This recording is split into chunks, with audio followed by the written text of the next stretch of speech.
megtisztelő számomra, hogy másodszor találkozunk. Az első gyakorlat, az első edzésem, amiket csináltunk, ugye ez a bizonyos egyenesítés előre, ezt most próbáljuk egy kicsit úgy edzve gyakorolni, hogy mintha egy sűrű közegben lenni. Nagyon nehezen hozom hátra a kezem.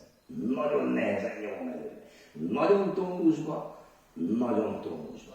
Nagyon tónusba, nagyon tónusba. Nagyon ellenállással, nagy ellenállással. Utána kiveszem a kezemből az erőt, és csak teljesen lazán.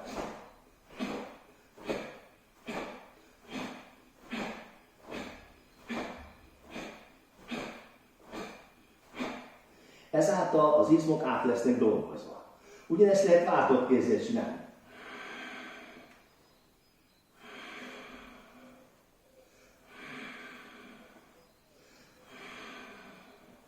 És most teljesen lazán.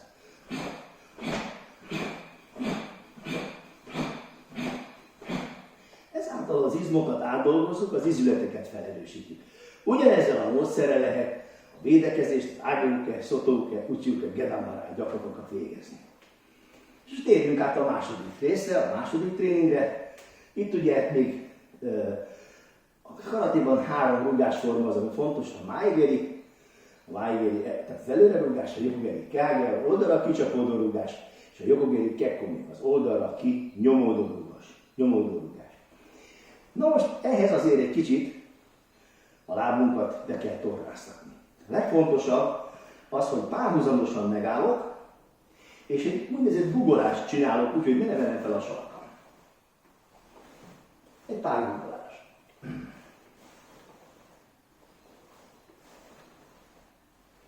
Nagyon fontos, hogy a térdek jól működjenek. Alapszabály, ha gugolok, soha nem úgy álljon a lábam, hogy így gugolok, hogy a térden nincs a nagylábúj fölött. Nem, a lábak mindig előre néznek, a térd mindig a nagylábúj fölött van. Ez nagyon fontos. Különben a térdizület tönkre megy. És akkor azért baj van ám, mert abból mindegyikből csak egy van. Tehát ez nem jó, hogyha valamelyikkel probléma van. Érdemes egy kicsit a lábunkat még tovább jobban is bemelegíteni. Ehhez azért egy kis gimnasztikai fogalom tisztázása kell. Ugye, hogyha így állok, ez egy alapállás.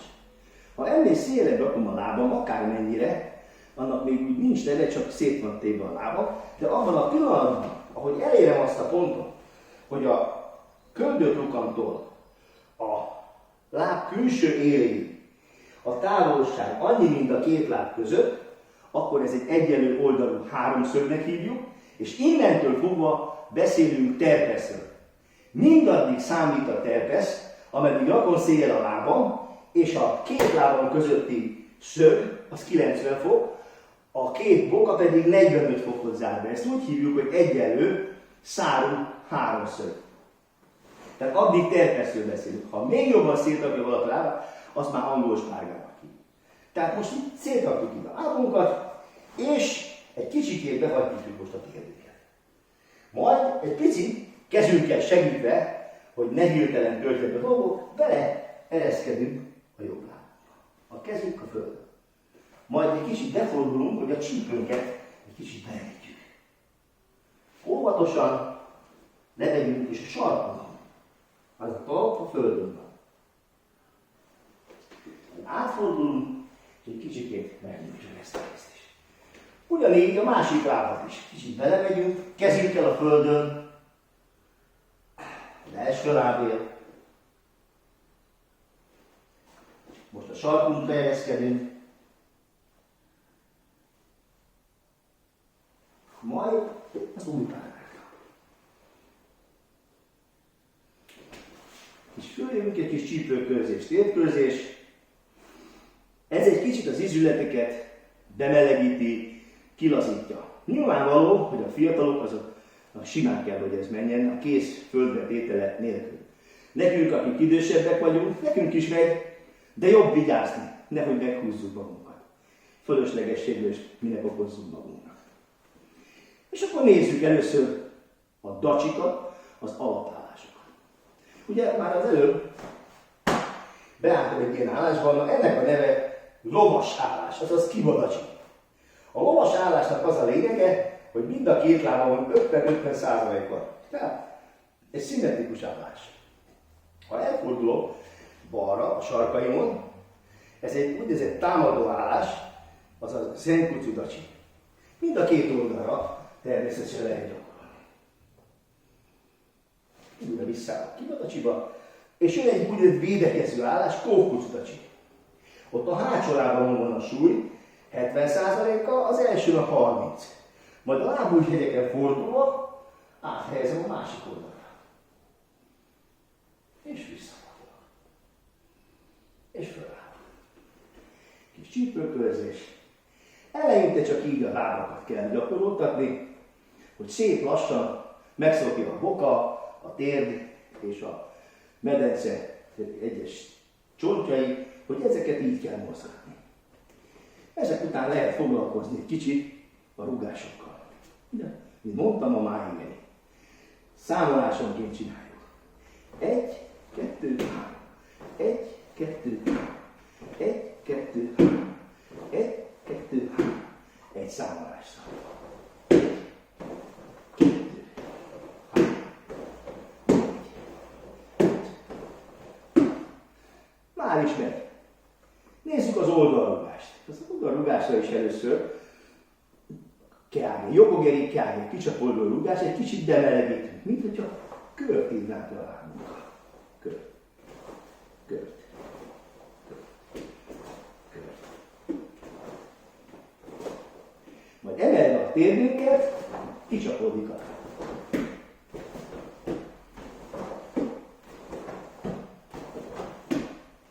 Ezt lehet gyakorolni, szintén óvatosan. A lényeg, hogy a láb, amikor oldalra kimegy, ne forduljon el a lábfeje.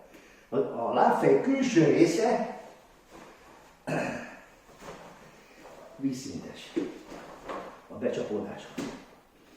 Ez nagyon fontos dolog. Van a harmadik rúgás, ami fontos, az első karate vizsgához tartozik, ez a jogogeri kekumi. Szintén a láb külső élével egy nyomást gyakorolunk az ellenfélre, de itt is felemeljük a térünket.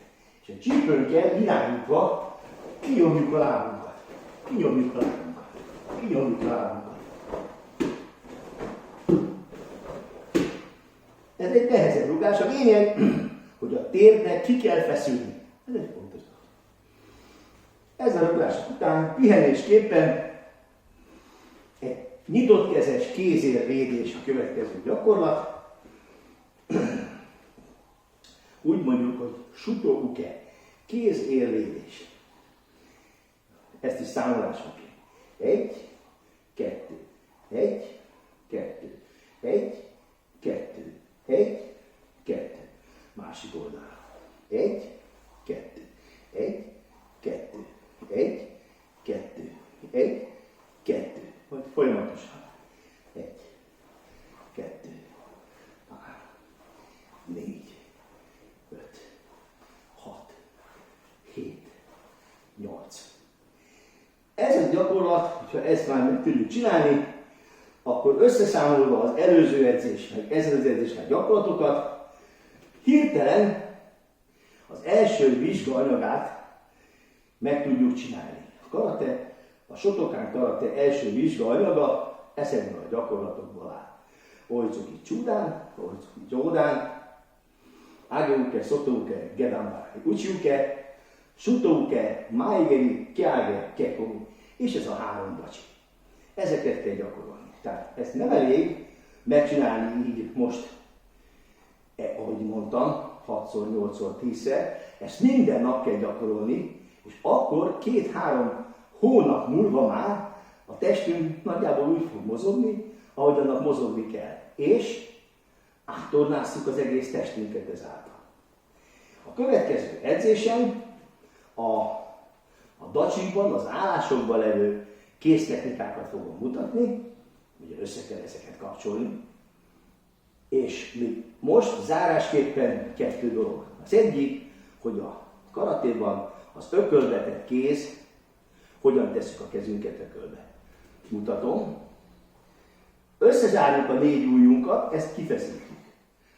utána behajtjuk az első 2 percét az ujjainknak, majd a harmadik percet, és a hüvelykujjat rátesszük a mutató és a középsúly második percére. Ez a szabályos ökölvetett kéz. Ezt úgy hívjuk, ezt az öklöt így, hogy ken. Az a rész, amivel a támadást végre kell hajtani, a mutató és a középsúlynak ez a 2 bütyke, ezt hívjuk szejkennek. Magyarul tényleges ököl. Itt az van, hogy szejken egyesület. Tehát én ezt látom a karatéban a legfontosabbnak, és én az egyesületemet 1992-ben erről neveztem el. Majd erről még fogok mesélni. Tehát nagyon fontos. És a másik, amit mondtam, az pedig a nyitott kéz, a sho. A nyitott kéz, az shóknak mondjuk japánul, de ezt sem akárhogy tartjuk. Összezárjuk a 4 ujjunkat, a középsőt egy kicsit behajlítjuk. Majd a hüvelykujjunk második percét a kéztől középcsonthoz feszítjük. Ez a szabályos kéz él. Nyitott kézzel.